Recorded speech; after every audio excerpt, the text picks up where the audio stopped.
Welcome dear rockets, कैसे हो आप सभी। तो आज हम देखने वाले हैं दक्षिणा। तो दोस्तों कहानी की शुरुआत होती है एक मॉल से, जहां पर कार पार्किंग एरिया में अंधेरा फैला हुआ होता है और उसी बीच हम एक लड़की को कहीं जाते हुए देख पाते हैं। लेकिन अचानक से कुछ ही दूरी पर जाने के बाद उसके सामने आकर एक कार रुकती है और यहीं पर सीन होता है कट। अगले सीन में दिखाया जाता है कि वो कार किसी पेट्रोल पंप पर है और वहां पर थोड़ा पेट्रोल डलवाने के बाद वो ड्राइवर बड़ी तेजी से कार को जंगल की तरफ लेकर जाता है। लेकिन दोस्तों हम ना तभी कार के बैक साइड में भी देखते हैं कि उस लड़की को बांधा हुआ है और वो बेचारी वहां से बाहर आने की कोशिश कर रही है, पर पागलों की तरह कोशिश करने के बाद भी वो वहां से बाहर नहीं आ पाती। उसके हाथ पैर चलाने की वजह से कार में झटके लग रहे होते हैं, जिससे उस कार का ड्राइवर जो कि एक साइको है वो काफी चिढ़ भी जाता है उससे और वहीं जंगल में कार रोककर उस लड़की को वहीं बाहर निकाल कर कहता है, मारना तो मैं तुम्हें कहीं और ही चाहता था, पर तुमने यहीं मरने की जिद की है। इसके बाद दोस्तों वो उसके हाथ पैर खोल देता है और लड़की अपनी जान बचाने के लिए वहां से भागने लगती है, लेकिन इसका उसे कोई फायदा नहीं होता और पीछे से वो साइको उस लड़की को कई बार चाकू से मार डालता है। वो वहीं पर दर्द से तड़पते हुए गिर पड़ती है और यही नहीं, उसके बाद वो बिल्कुल पागलों की तरह उसके शरीर पर लगातार कई बार चाकू मारता है, जिससे उसकी चीख पूरे जंगल में गूंजने लग जाती है। और जब उसकी चीखें ज्यादा हो जाती हैं तो वो आखिर में उसके गले पर चाकू रखकर उसे खत्म कर देता है। अब इतना उस साइको के लिए काफी नहीं था, वो फिर उस लड़की के गले को काट कर अपने एक बैग में रख लेता है और फिर वो बैग को ले जाकर निकल जाता है वहां से। अब आगे अगले दिन जब पुलिस ऑफिसर उस मर्डर वाली जगह पर पहुंचते हैं तो डेड बॉडी देखकर सबकी हालत खराब हो जाती है। ऑफिसर मीरा बॉडी को फिर पोस्टमार्टम के लिए भेजती है और बाकी ऑफिसर्स को जल्दी से जल्दी इन्वेस्टिगेशन शुरू करने के लिए कह देती है। वहीं दोस्तों हम उस किलर को एक रेस्टोरेंट में बैठकर उस मर्डर वाली न्यूज को सुनते हुए देखते हैं, जहां उसके हाथों में अभी भी वही बैग है जिसमें वो उस लड़की के सर को रखे हुए घूम रहा है। तब हम उस साइको के बारे में कुछ जान पाते हैं। उसका नाम है विनय और वो काफी सालों से ये मर्डर्स किए हुए आ रहा है। हालांकि इसके पीछे का कारण क्या है और विनय किस तरह की लड़कियों को अपना निशाना बनाता है ये हमें नहीं बताया जाता। विनय आम लोगों के सामने जरा भी भनक नहीं होने देता कि वो एक साइको है और उसकी हैवानियत कैसी है ये बात सिर्फ वही और किरण ही जानती हैं। अब किरण कौन है इसके बारे में बताता हूँ आपको। तो आगे हम किरण को अपने घर में बैठकर उस मर्डर वाली न्यूज को देखते हुए देखते हैं, जहाँ से बाहर निकलकर वो मर्डर वाली स्पॉट पर पहुंच जाती है और वहां से मर्डर के खिलाफ क्लू ढूंढना शुरू करती है, जिस दौरान उसको एक और मर्डर के बारे में पता चलता है जो कि बस कुछ ही घंटों पहले हुआ है और इस मर्डर में भी लड़की का सिर गायब है, जिसका साफ मतलब है कि ये भी एक ही साइको का काम है। उसी साइको का मतलब। किरण फिर उस दूसरे मर्डर के स्पॉट पर पहुंचती है, जहां से कुछ ही दूरी पर एक रेस्टोरेंट के गेट पर एक पार्सल बॉक्स होता है। उस लड़की का सिर रखा हुआ है दोस्तों उसमें, जिसका हाल ही में मर्डर हुआ था। अब सवाल यह है कि इतने सारे पार्सल बॉक्सेस के बीच में किसने उस मर्डर वाले बॉक्स को रख दिया। इसका पता लगाते हुए किरण को वहां से कुछ दूरी पर एक सीसीटीवी नजर आता है, जिसको देखने पर उसे सीसीटीवी में एक आदमी पार्सल बॉक्सेस को उस रेस्टोरेंट में लाते हुए दिखता है और उन्हीं बॉक्सेस के बीच में शायद ये बॉक्स भी था दोस्तों।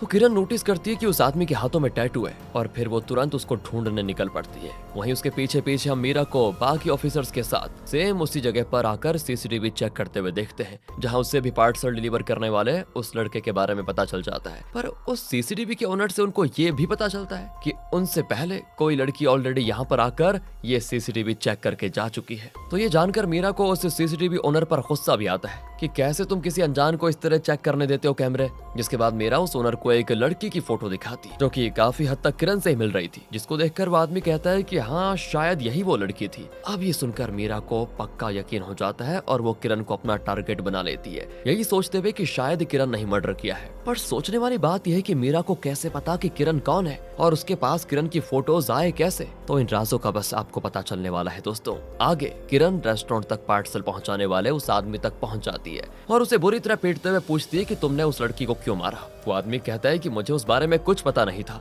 मुझे सिर्फ वो पार्सल पहुंचाने के लिए बहुत अच्छे पैसे मिल रहे थे और मैंने वही किया।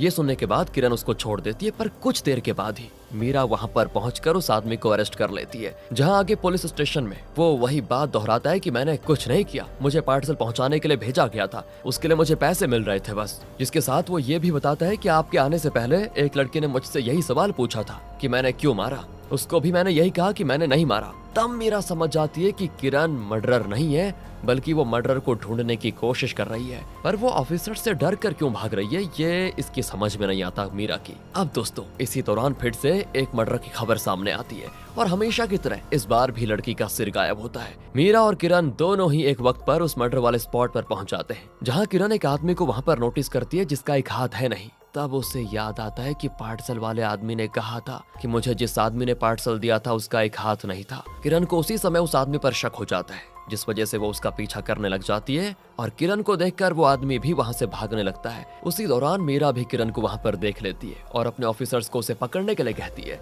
पर तभी बीच रोड में आते ही एक कार किरण को ठोक देती है, जिससे उसके सामने से वो आदमी तुरंत वहाँ से भाग जाता है। और दोस्तों ये आदमी कोई और नहीं, विनय का ही पिता है, जो कि खुद भी अपने बेटे की तरह साइको है। खैर किरण वहीं पर बेहोश हो जाती है और फिर उसे ऑफिसर्स हॉस्पिटलाइज कर देते हैं। अब मीरा अपने बाकी ऑफिसर से किरण के बारे में पूछती है, जहां उसे पता चलता है कि वो एक एक्स पुलिस ऑफिसर है जो अपनी जॉब से रिजाइन कर चुकी है और इसका कारण फिर यही साइको किलर ही है। दोस्तों चलिए थोड़ा फ्लैशबैक में लेकर चलते हैं आपको। कुछ सालों पहले की बात है, जब ये मर्डर्स शुरू हुए थे तब किरण उस एरिया की हेड इंचार्ज थी और पूरे शहर में मर्डर्स को लेकर लोगों में काफी खौफ फैल चुका था। सभी ने डर से घर के बाहर निकलना बंद कर दिया था और हर दिन कोई ना कोई लड़की का मर्डर हुआ करता था। पर यहाँ पर एक चीज कॉमन थी कि साइको किसी भी लड़की के साथ कुछ गलत नहीं कर रहा था, बल्कि वो बस उनको तड़पा तड़पा कर मार रहा था। अब इस बारे में जब किरण से एक प्रेस कॉन्फ्रेंस के दौरान पूछा जाता है कि साइको बिना किसी वजह के लड़कियों को क्यों मार रहा है, जबकि ऐसा भी नहीं है कि वो उनको सेक्सुअली असॉल्ट कर रहा है, बल्कि वो सिर्फ मार रहा है, तो क्यों? अब जवाब में किरण कहती है वो साइको नामर्द है और जल्दी उस नामर्द को हम पकड़ लेंगे।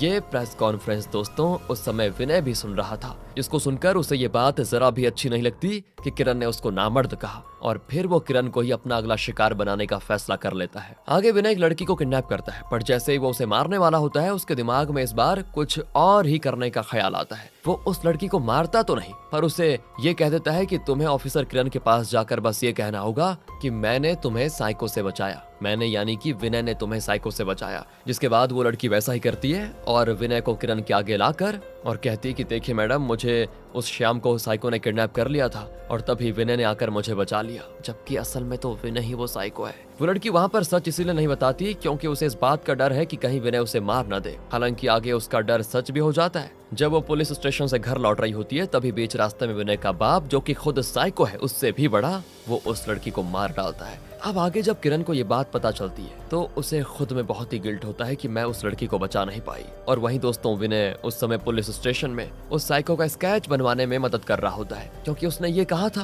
कि मैंने उस लड़की को उस साइको से बचाया तो मैंने उसकी शक्ल देख ली थी। और विनय को जब ये बात पता चलती है कि उसके बाप ने उस लड़की को मार दिया तो वो किरण के आगे ऐसे नाटक करता है कि अरे मुझे उस साइको से बहुत डर लग रहा है, मैं अगर उसका चेहरा बताऊंगा तो कहीं वो मुझे मार न डाले। और ऐसा वो इसीलिए कर रहा होता है ताकि वो किरण के पास आ सके और किरण को कभी शक ही न हो कि विनय ही वो किलर है। खैर दोस्तों उसी रात विनय किरण के घर पहुंच जाता है और बड़ी चालाकी से उसके बेडरूम तक पहुंचकर वो किरण को बेहोश कर देता है। फिर वो किरण के साथ गलत काम करते हुए उसका वीडियो रिकॉर्ड करने लगता है और ये सब बस उसी बात का बदला था, उसी बात का दोस्तों जब किरण ने उसको नामर्द कहा था। हालांकि उस वीडियो में विनय ने अपना चेहरा नहीं दिखाया होता है और अगले दिन वो उस वीडियो को वायरल कर देता है, जहां किरण तो ये देखकर सीधे सदमे में हो जाती है कि ये सब कैसे हुआ। उस वीडियो को देखकर सभी लोग बातें बना रहे होते हैं कि साइको किरण का ही बॉयफ्रेंड है और इसी वजह से किरण ने अभी तक उसको पकड़ा नहीं। ऐसी कई बातें चल रही होती है। किरण अब किसी के सामने नहीं आना चाहती थी, उसको शर्मिंदगी हो रही थी, जिस वजह से वो अपनी जॉब से रिजाइन करके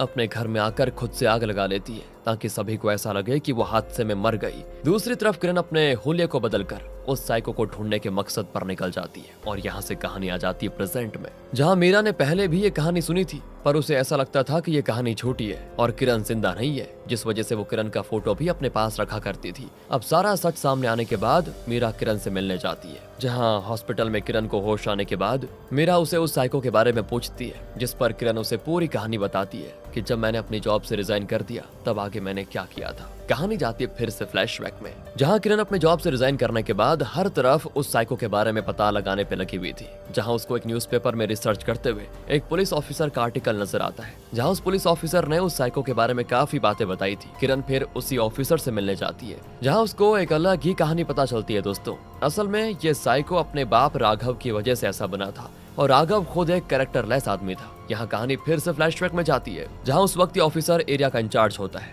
और वहाँ पर नजदीक में कंस्ट्रक्शन साइट होती है, जहाँ पर ढेरों मजदूर काम किया करते हैं, जिसमें से एक राघव भी था और उसकी वहाँ पर काम कर रही बाकी औरतों पर बहुत ही गंदी नजर थी, जिसमें एक रात उसने एक औरत को उसके घर में घुसकर उसके साथ जबरदस्ती की और फिर अगले दिन उसी औरत ने ये बात उस ऑफिसर को बताई। औरत ने ये भी बताया कि राघव ने पहले भी कुछ औरतों के साथ सेम चीजें की थी, पर शर्मिंदगी की वजह से कोई भी औरत सामने आकर कुछ नहीं बता पाई। जिसके बाद ऑफिसर ने राघव को पकड़ा और उसे सबके सामने घसीटते हुए बहुत ही बुरी तरह मारा। आगे उसे अरेस्ट कर लिया गया और फिर जब वो जेल से बाहर आया तब ऑफिसर से बदला लेने के लिए राघव ने उस ऑफिसर पर पीछे से हमला करके उसे बेहोश करके बांध दिया। और जब ऑफिसर को होश आया तब उसी के सामने उसकी बीवी के साथ राघव ने गलत किया और वहीं उसकी बीवी का सर भी काट दिया। इस हादसे से ऑफिसर पूरी तरह से टूट गया था उस समय और उसने राघव को मार देने का फैसला किया, जिसके लिए उसने राघव को पकड़कर बांध तो दिया और उसे मारने के लिए एक बड़ा सा चाकू वहां पर रखा हुआ था। पर किसी वजह से जैसे ही ऑफिसर वहां से कहीं और गया और वापस लौटा तो तब उसे वहां पर राघव का कटा हुआ हाथ मिला,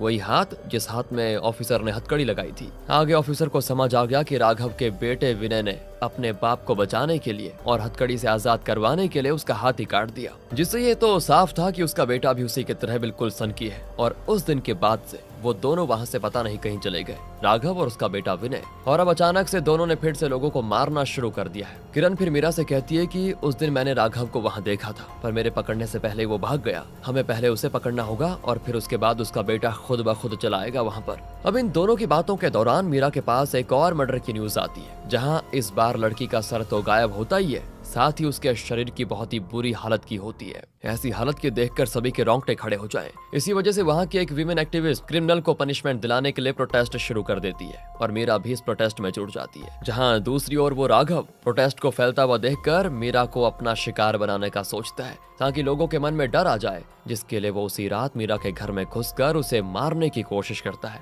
और उस रात किरण भी वहीं पर होती है, जिस वजह से राघव अब फंस जाता है और वहां से भागने पर भी किरण उसे पकड़ लेती है, जिसके बाद उसे एक कंस्ट्रक्शन साइट पर ले जाकर बांध देती है। अब राघव के फोन का यूज करके किरण को विनय का नंबर मिल जाता है, जहां नंबर को ट्रेस करने के बाद उसे विनय की लाइव लोकेशन दिख जाती है और लोकेशन एग्जैक्टली उसी कॉलेज के पास आती है जहां पर विमेंस प्रोटेस्ट कर रही है। किरण फिर मीरा के साथ उसी प्रोटेस्ट वाली जगह पर पहुंच जाती है, लेकिन लाइव लोकेशन दिखाते हुए भी उन्हें वहां पर विनय नजर नहीं आता, क्योंकि वो एक औरत बनकर बाकी सभी प्रोटेस्ट करने वाली औरतों के बीच में खड़ा है। तभी कुछ देर के लिए प्रोटेस्ट रोका जाता है और जिस विमेन एक्टिविस्ट ने इस प्रोटेस्ट को शुरू किया था, विनय उस पर ही हमला कर देता है और उसे बेहोश करके टेरेस पर ले जाकर मारने लगता है। तब तक मीरा नोटिस कर लेती है कि वो एक्टिविस्ट नजर नहीं आ रही और फिर टेरेस पर जाते हुए रास्ते पर खून देखने के बाद जब वो उसे फॉलो करते हुए ऊपर पहुंचती है, तब उसे ऊपर उस लड़की की डेड बॉडी नजर आती है, जहां उसी के करीब वो साइको भी खड़ा होता है। विनय फिर मीरा पर हमला करता है और मीरा की आवाज को सुनकर किरण जब तक वहां पर आती तब तक वो मीरा को भी मार देता। हालांकि किरण को देखकर वो उसे मारने की कोशिश नहीं करता, उल्टा वहां से भागने लगता है। किरण उसे पकड़ने की कोशिश तो करती है, पर किसी तरह वो चकमा देकर निकल जाता है। इसके बाद तो गुस्से में किरण राघव के पास पहुंचती है और उसे टॉर्चर करके विनय से बात करने के लिए कहती है। और फिर कॉल पर किरण विनय को धमकाती है कि अगर बताई जगह पर 1 घंटे में नहीं आया तो तेरे बाप को उड़ा दूंगी। 1 घंटे के बाद विनय वहां पर आता है और किरण उस पर पीछे से हमला करके उसे फाइनली पकड़ लेती है। इसके बाद तो काफी देर उसको मारने के बाद वो उसको एक वीडियो दिखाती है, जिसमें किरण राघव को मार रही थी और वो भी बिल्कुल उसी तरह से जैसे कि विनय और राघव बाकियों को मारता था। विनय अब ये देखकर गुस्से में हंसने लगता है और किरण से कहता है कि अब तुम मुझे भी वैसे ही मारोगी तो तुम में और मुझ में क्या फर्क रहा। हिम्मत है तो मुझे आजाद करके देखो और फिर देखना मैं तुम्हारा क्या हाल करता हूँ। किरण दोस्तों उसे आजाद कर देती है, जिसके बाद वो गुस्से में कहने लग जाता है कि ऐसे कोई किसी को मारता है क्या, कितना तड़पा तड़पा कर मारा मेरे पापा को। और इतना कहने के बाद वो एक रॉड लेकर उस पर हमला कर देता है। दोनों में लड़ाई शुरू हो जाती है, जिसमें किरण को लगातार वो बातें याद आती है जिसमें उस साइको ने उसके साथ गलत हरकत की थी वीडियो बनाते वक्त। साथ ही उसको ये भी पता चलता है कि ये साइको वही विनय है, वही लड़का जिसने उस दिन उस लड़की को साइको से बचाया था, जबकि साइको तो ये खुद ही था। ये भी याद करके किरण को और गुस्सा आ जाता है और वो उसी के हथौड़े से उसको मार मार कर अधमरा कर देती है। फिर जैसे ही वो उसे मारने वाली होती है तभी विनय उस कंस्ट्रक्शन साइट पर लगे हुए कैमरा की तरफ देखते हुए कहता है कि अब अगर तूने मुझे मारा तो सभी लोग तुझे ही साइको समझेंगे। जवाब में किरण कहती है कि शायद तेरी बात सच हो, पर ये इस साइको की आखिरी किलिंग होगी। जिसके बाद किरण लगातार हथौड़े से उसके चेहरे पे मार मार कर उसको दरिंदे की तरह मार देती है। साथ ही कहानी भी खत्म हो जाती है, क्योंकि विलन खत्म। बाकी अगर आपको वीडियो अच्छी लगी हो, स्टोरी अच्छी लगी हो, एक्सप्लेनेशन अच्छा लगा हो तो लाइक कीजिएगा, चैनल को सब्सक्राइब। ध्यान रखिए अपना। Thanks for watching.